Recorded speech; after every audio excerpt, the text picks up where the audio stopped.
Omzum yükle doldu ama bende vazgeçmek yoktu.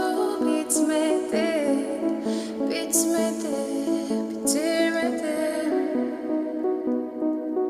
Ben özel değilim ya da öyle bir şey ama sen varken hep böyle hissettim,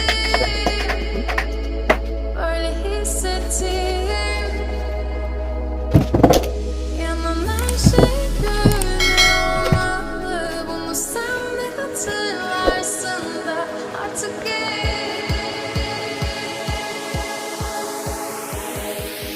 böyle hissettim.